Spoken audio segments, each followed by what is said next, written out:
आप देख रहे हैं आजाद बुल इंडिया का हेडलाइंस शो। आज है 28 अप्रैल 2026। मैं हूं आदिल खान आजाद। इस शो में आज आप देखेंगे रूस की ऑयल रिफाइनरी पर यूक्रेन का बड़ा हमला, तो आपसे प्लांट में लगी जबरदस्त आग। अमेरिका के आगे नहीं झुक रहा है ईरान, दोहराए पर खड़े हुए डोनाल्ड ट्रंप। बड़े एक्शन के लिए अब दो ऑप्शन हैं सामने। हॉर्मुज में फ्लोटिंग ट्रैफिक जाम, समंदर में हफ्तों से फंसे दर्जनों तेल टैंकरों और कार्गो जहाजों की तस्वीरें आई सामने। दुनिया भर में सप्लाई रुकी। नेतन्याहू पर बरसे व्लादिमीर ज़ेलेंस्की। चोरी के अनाज से भरे जहाज पहुंचे इसराइल, तो यूक्रेन ने इसराइल को दे डाली पाबंदियों की धमकी। और साउथ लेबनान में हो रही भारी तबाही, इसराइली हमलों ने पूरे इलाके को मलबे के ढेर में बदला। ये थी कुछ हेडलाइंस, खबरें होंगी इनसे ज्यादा। शुरुआत करते हैं। रूस के ब्लैक सी के किनारे पर मौजूद तो से ऑयल रिफाइनरी एक बार फिर से दहक रही है। यूक्रेन ने 28 अप्रैल को इस रिफाइनरी पर एक और बड़ा ड्रोन हमला किया है, जिसके बाद पूरे प्लांट में कम से कम 3 अलग अलग जगहों पर भारी आग लग गई है। पिछले 12 दिनों में इस ऑयल इंफ्रास्ट्रक्चर पर यह तीसरा बड़ा हमला है। इससे पहले 16 और 20 अप्रैल को भी यहां जोरदार हमले हुए थे, जिसमें दर्जनों फ्यूल स्टोरेज टैंक तबाह हो गए थे। यूक्रेन के जनरल स्टाफ ने साफ कहा है कि ये रिफाइनरी रूसी फौज को ईंधन यानी ऑयल सप्लाई करने का काम करती है, इसीलिए इसे निशाना बनाना जरूरी था ताकि रूस की फौज की रफ्तार को थामा जा सके। दोस्तों, इस ताज़ा हमले के बाद रिफाइनरी के अंदर मौजूद फ्यूल टैंकों से आग की ऊंची लपटें उठ रही हैं। 16 अप्रैल से लगी आग अभी पूरी तरह बुझी भी नहीं थी कि इन ताबड़तोड़ हमलों ने हालात और भी ज़्यादा ख़राब कर दिए हैं। इन हमलों से साफ है कि यूक्रेन अब सीधे तौर पर रूस की सप्लाई लाइन और उसकी इकॉनमी को नुकसान पहुँचाने में लगा है। रूस का air defence system in drones को रोकने में पूरी तरह नाकाम साबित हो रहा है, ये कहना पड़ेगा। लगातार होते इन धमाकों ने यह साबित कर दिया है कि यूक्रेन अब रूस के अंदर घुसकर उसके सबसे अहम ठिकानों को कभी भी मटियामेट कर सकता है। बात ईरान की, जो किसी भी कीमत पर झुकने को तैयार नहीं है और उसने अपनी शर्तें सामने रख दी हैं। इसी वजह से अमेरिका के सदर डोनाल्ड ट्रंप अब एक ऐसे दोहराए पर खड़े हैं जहां से लिया गया एक फैसला या तो राहत दे सकता है या फिर मुकम्मल तबाही ला सकता है। 28 अप्रैल की शाम को आई एक्सियोस की रिपोर्ट के मुताबिक ईरान के साथ निपटने के लिए ट्रंप 2 रास्तों पर गौर कर रहे हैं। या तो सीधे मिलिट्री हमले किए जाएं, दोबारा जंग शुरू की जाए, या फिर मैक्सिमम प्रेशर वाली पाबंदियों को जारी रखा जाए ताकि ईरान को समझौते के लिए मजबूर किया जा सके। और इसके लिए हॉर्मुज की नाकेबंदी और टाइट होगी। इस कशमकश की अहम बातें ये हैं कि ट्रंप ने कई बार बेहद सख्त रुख अपनाया है और अपने एक सलाहकार से यहाँ तक कह दिया है कि ईरान के लीडर्स को सिर्फ बमों की जुबान समझ आती है। उनके इस बयान से साफ है कि वो ईरान को पूरी तरह दबाने के हक में हैं, लेकिन दबा नहीं पा रहे हैं। हालांकि उनके करीबी ये बताते हैं कि डोनाल्ड ट्रंप नए हमले शुरू करने को लेकर काफ़ी चौकन्ने हैं। वो फिलहाल इस बात को लेकर परेशान तो हैं, लेकिन ज़मीनी हकीकत को भी समझ रहे हैं कि ईरान को यह आसान खीर नहीं होने पता है। ट्रंप फिलहाल फौजी ताकत का इस्तेमाल करने से बच रहे हैं, लेकिन इसका मतलब ये नहीं है कि वो अपने कदम पीछे खींच रहे हैं या कभी हमला दोबारा नहीं करेंगे। ट्रंप का असल प्लान पाबंदियों के जरिए ईरान की कमर तोड़ना है, जबकि नेतन्याहू और उसकी टीम भी इसी कोशिश में है कि प्रेशर इतना बढ़ा दिया जाए कि ईरान या तो घुटनों पर आ जाए या खुद जंग छेड़ दे। लेकिन दुनिया देख रही है कि ईरान के दम और जवाबी हमलों के आगे किसने एक तरफा सीज फायर का ऐलान किया था। अब देखना यह है कि डोनाल्ड ट्रंप तबाही का रास्ता चुनते हैं या फिर पाबंदियों के जरिए कोई बीच का रास्ता निकलता है और उससे दुनिया को राहत मिलती है। फिलहाल हालात तो टेंस है। हमारे यहाँ कहते हैं ना, हालात तनावपूर्ण हैं लेकिन कंट्रोल में है, वही वाला मसला है। स्ट्रेट ऑफ हॉर्मुज से इस वक्त की सबसे हैरान कर देने वाली तस्वीरें सामने आई हैं। 28 अप्रैल 2026 को पोस्ट किए गए एक वीडियो में देखा जा सकता है कि दुनिया का सबसे अहम समुद्री रास्ता किस तरह एक फ्लोटिंग ट्रैफिक जाम में तब्दील हो चुका है। ईरान के साहिल पर मौजूद हाईवे पर एक चलती कार के अंदर से शूट किए गए इस 33 सेकंड के वीडियो में साफ दिख रहा है कि सड़क पर तो नॉर्मल ट्रैफिक, कारें, पिकअप ट्रक और मोटरसाइकिलें चल रही हैं, लेकिन समंदर के अंदर का मंजर बिल्कुल अलग है। पानी में दूर तक दर्जनों बड़े तेल टैंकर और कार्गो शिप एक कतार में खड़े नजर आ रहे हैं। अमेरिका और ईरान की तरफ से जारी अपनी अपनी नाकेबंदी से और इस खित्ते में बढ़ते तनाव की वजह से ये तमाम हैवी जहाज हॉर्मुज में अटके हुए हैं, जिसकी वजह से ग्लोबल मार्केट में तेल की कीमतें तेजी से ऊपर जा रही हैं। ये जहाज यहाँ कई हफ्तों से फंसे हुए हैं। दुनिया भर का लगभग 20% तेल इसी रास्ते से होकर गुजरता है, लेकिन आज ये जगह किसी पार्किंग लॉट जैसी दिख रही है। ये तस्वीरें गवाह हैं कि अमेरिका और ईरान के बीच चल रही तानातनी ने किस तरह पूरी दुनिया की सप्लाई लाइन को ठप कर दिया है। ये मंजर बता रहा है कि अगर जल्दी कोई हल नहीं निकला तो आने वाले दिनों में ग्लोबल इकोनॉमी को इसकी बहुत बड़ी कीमत चुकानी पड़ सकती है। आपको और हमको भी वो कीमत चुकानी पड़ सकती है।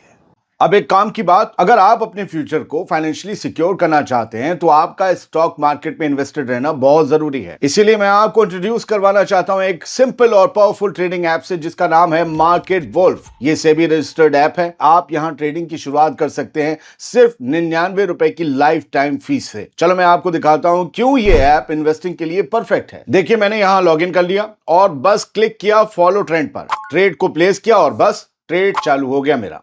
ये जो फॉलो ट्रेंड फीचर है, इसमें आपको रियल टाइम में वो ट्रेड्स दिखते हैं जिसमें लोगों ने प्रॉफिट बनाया और आप भी ये प्रॉफिटेबल ट्रेड्स एक टैप में ट्रेड कर सकते हो। बड़ा नुकसान हो गया तो क्या करेंगे, तो उसका भी सॉल्यूशन है, इनबिल्ट स्टॉप लॉस फीचर। मतलब जैसे ही लॉस एक लेवल तक पहुंचता है, ये खुद स्टॉप लगा देता है ताकि आपका ज्यादा नुकसान ना हो। देखिए, प्रॉफिट ट्रेंड के हिसाब से मूव कर रहा था, मैंने स्टॉप ट्रेड क्लिक किया और बस 1971 रुपए का प्रॉफिट बुक हो गया। इनकी एक सेबी रजिस्टर्ड एनालिस्ट की डेडिकेटेड टीम है जो आपको हर रोज फ्री में ट्रेड आइडियाज देती है। ये देखिए, इनके यूजर्स ने भी एक दिन में 15,239, एक महीने में 70,468 और पिछले पूरे साल में 5,03,940 का प्रॉफिट बुक किया। और इस प्रॉफिट पे मार्केट वोल्फ कोई कमीशन नहीं लेता। लिंक डिस्क्रिप्शन में दिया है और कमेंट में पिन भी किया है। Go and check out market wolf. और हाँ, मामला पैसे का है तो बस यही कहूंगा कि जरा ध्यान से पैसा लगाएं, क्योंकि हर बिजनेस में रिस्क होता है। व्लादिमीर ज़ेलेंस्की अब नेतन्याहू पर बरस पड़े हैं। दोनों मुल्कों के बीच टेंशन बढ़ रही है और वजह है चोरी का अनाज। अब इस मामले में यूक्रेन इसराइल के खिलाफ कुछ पाबंदियां लगाने की कोशिशों में जुट गया है। 28 अप्रैल को आई इस बड़ी खबर को जरा तफसील में समझिए। यूक्रेन के सदर व्लादिमीर ज़ेलेंस्की ने इसराइल को चोरी का अनाज अपने बंदरगाहों पर उतारने की इजाजत देने के लिए खरी खोटी सुनाई है। ज़ेलेंस्की ने दावा किया कि इसराइल उन जहाज़ों को पनाह दे रहा है जो रूस के कब्जे वाले यूक्रेनी इलाकों से चोरी किया गया यूक्रेन का अनाज लेकर आ रहे हैं। ज़ेलेंस्की ने सोशल मीडिया प्लेटफॉर्म पर लिखा कि एक और ऐसा ही जहाज इसराइल के बंदरगाह पर पहुंच चुका है और अनाज उतारने की तैयारी कर रहा है।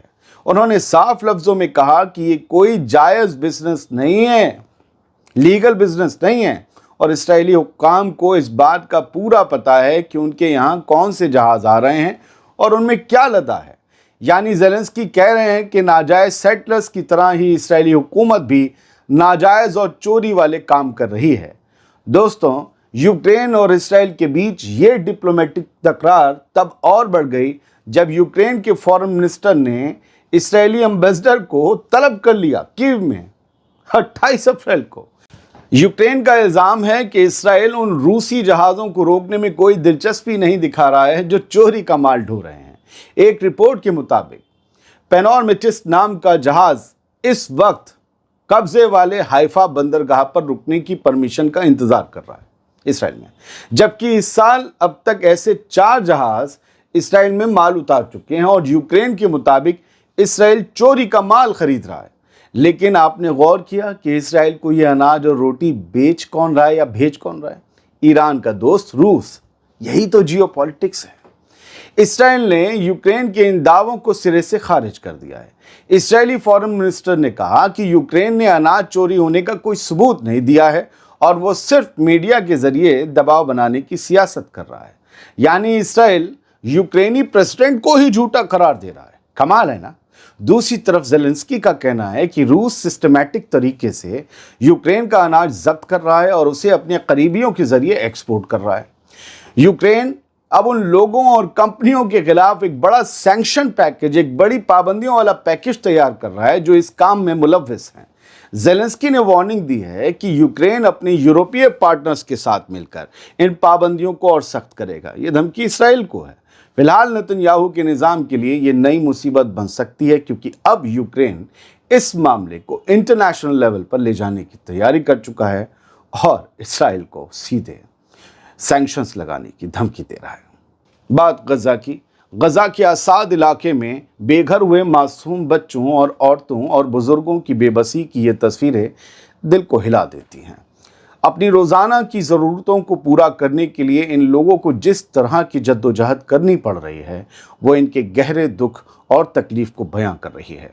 इन बेबस लोगों को पानी के भारी डिब्बे, जेरिकेन्स उठाकर रेतीले टीलों पर 30 मीटर से भी ज़्यादा तक ऊंचाई पर चढ़ना पड़ता है ताकि अपने टेंटों तक, अपने खेमों तक पानी पहुंचा सकें। चिलचिलाती धूप और टहती हुई रेत के बीच ये सफ़र इनके लिए किसी इम्तिहान से कम नहीं है। छोटे छोटे बच्चे और बुजुर्ग, कमज़ोर बुजुर्ग भी इस भारी बोझ को ढोने पर मजबूर हैं, क्योंकि वहाँ पानी की सप्लाई का कोई और रास्ता नहीं बचा है। ये मंजर बताता है कि जंग की वजह से अपनी ज़मीन से उखड़े इन लोगों के लिए ज़िंदगी कितनी सख्त हो चुकी है। एक तरफ नेतन्याहू की बमबारी ने इनके घर छीन लिए और दूसरी तरफ बुनियादी चीज़ों के लिए भी इन्हें हर दिन मौत से जूझना पड़ रहा है। पूरी दुनिया की खामोशी के बीच ये लोग रेत के इन ऊंचे टीलों पर सिर्फ पानी नहीं बल्कि अपनी ज़िंदगी की उम्मीदें भी ढो रहे हैं। क्या आप देख रहे हैं? जनूबी लेबनान के गांव तिबनीन पर इस्राएली एयरफोर्स ने बेहद खौफनाक हमला किया है, जिसकी तबाही का मंजर देखकर रूह कांप जाए। जब मकामी लोग वहां दाखिल हुए तो उन्होंने देखा कि पूरा गांव मलबे के ढेर में बदल चुका है, जहां न घर बचे हैं और ना ही सड़कें। ढलते सूरज की रोशनी में चारों तरफ सिर्फ बर्बादी और सन्नाटा पसरा हुआ था, जैसे वहां कभी कोई जिंदगी थी ही नहीं। इस कदर तबाही के बावजूद पूरी दुनिया इस जुल्म पर चुप्पी साधे बैठी है, जो कि एक बेहद शर्मनाक मुकाम है। इसराइल को मिल रही इस खुली छूट ने लेबनान के मासूमों का जीना मुहाल कर दिया है और तबाही का ये सिलसिला रुकने का नाम नहीं ले रहा। ये तस्वीरें 28 अप्रैल को हुए हमले के बाद सामने आई हैं। जनूबी लेबनान के गांव बराई शित और शकरा पर हमला करते हुए इस्राएली हुकूमत ने फास्फोरस बमों का इस्तेमाल किया है। अलमायदीन की रिपोर्ट के मुताबिक इन रिहायशी इलाकों को निशाना बनाने के लिए इसराइल ने इन खतरनाक बमों को गिराया। ईरान की तस्नीम न्यूज़ ने अपने एक्सपोस्ट में लिखा, फास्फोरस बमों के इस्तेमाल से बड़े पैमाने पर आग लग गई है और एयर पॉल्यूशन भी बढ़ गया है। इन हमलों का मकसद मकामी आबादी में दहशत फैलाना और रिहायशी ठिकानों को भारी नुकसान पहुंचाना है। इसराइली फ़ौज की इस कार्रवाई के बाद पूरे इलाके में शदीद तनाव का माहौल है। एक दो खबरें यहाँ से। इसराइल का द जेरुसलम पोस्ट अखबार है, उसने बताया कि इसराइल ने कुछ आयरन डोम सिस्टम्स और दर्जनों आईडीएफ के सिपाही यूएई भेजे थे वॉर के दौरान। जब जंग चल रही थी ईरान से सीज़फायर से पहले 40 दिन की, तब ये लोग आयरन डोम सिस्टम्स और कुछ जो है फ़ौजी वहाँ भेजे गए थे। और ये भी लिखा है कि बेंजामिन नेतन्याहू और यूएई के प्रेसिडेंट मोहम्मद बिन जायद के बीच, MBZ के बीच ये आयरन डोम बैटरीज और इंटरसेप्टर्स यूएई भेजे गए थे। ये खबर है जो रह गई थी बताना, बता दिया आपको। और हाँ, ये भी बता दूँ, यूएई अब्राहम अकॉर्ड कर चुका है इसराइल के साथ। तो ये दोनों अब पार्टनर्स हैं, मतलब पार्टनर्स हो ना हो, लेकिन कम से कम इनके बीच वो तलखी नहीं है जो दूसरे अरब ममालिक और इसराइल के बीच है। US lawmakers are pushing a bill to grant Americans serving in the Israeli army the same protection as US troops, an unprecedented step for any foreign military. अब देखिए कमाल की बात है कि वो लोग, वो अमेरिकन शहरियत वाले लोग जो इसराइल की तरफ से जंग में शामिल होते हैं, उन्हें वही हुकूक मिलेंगे। एक बिल लाने की कोशिश हो रही है अमेरिका में कि उन्हें वही हुकूक मिलें जो अमेरिकन फ़ौजियों को मिलते हैं। उन इसराइली फ़ौजियों को वही हुकूक मिलें। बस शर्त यह है कि उनके पास अमेरिका की सिटीज़नशिप भी होनी चाहिए। अब ऐसे 20,000 ड्यूअल सिटीजन्स हैं जो उधर जा सकते हैं लड़ने के लिए। आप बताइए, जो अमेरिका की हिफाजत भी नहीं कर रहे हैं, इसराइल की तरफ से लड़ेंगे, लेकिन उन्हें बेनिफिट वही वाले मिलने चाहिए। बेंजामिन नेतन्याहू की कोर्ट की आवन जावन शुरू हो गई है। Netanyahu returns to court to testify in corruption trial after months long break due to Iran war. कई महीनों का जो ब्रेक मिला, नेतन्याहू को छूट मिली अदालत जाने से, कचहरी के चक्कर काटने से, वो यूं ही कि ईरान की वॉर थी, उससे पहले वही वॉर वाला माहौल था। کرپشن کا کیس ہے، بہت سگار وگار یہ سب وغیرہ نہ جانے کیا کہے کے الزامات ہیں. تو فادر لینڈ کے پرائم منسٹر کی جو ہے اب پیشیاں لگنی شروع ہو گئی. آج گیا بھی تھا، تھوڑا جلدی نکل گیا. خیر، بہت بہت شکریہ. سلامت رہیے، خوش رہیے. مارکیٹ وولف ایپ کے 2 ملین سے زیادہ ڈاؤن لوڈز آلریڈی ہو چکے ہیں. لنک میں نے کمنٹ میں پن کیا ہے، بس کلک کر کے اسے ڈاؤن لوڈ کر سکتے ہیں.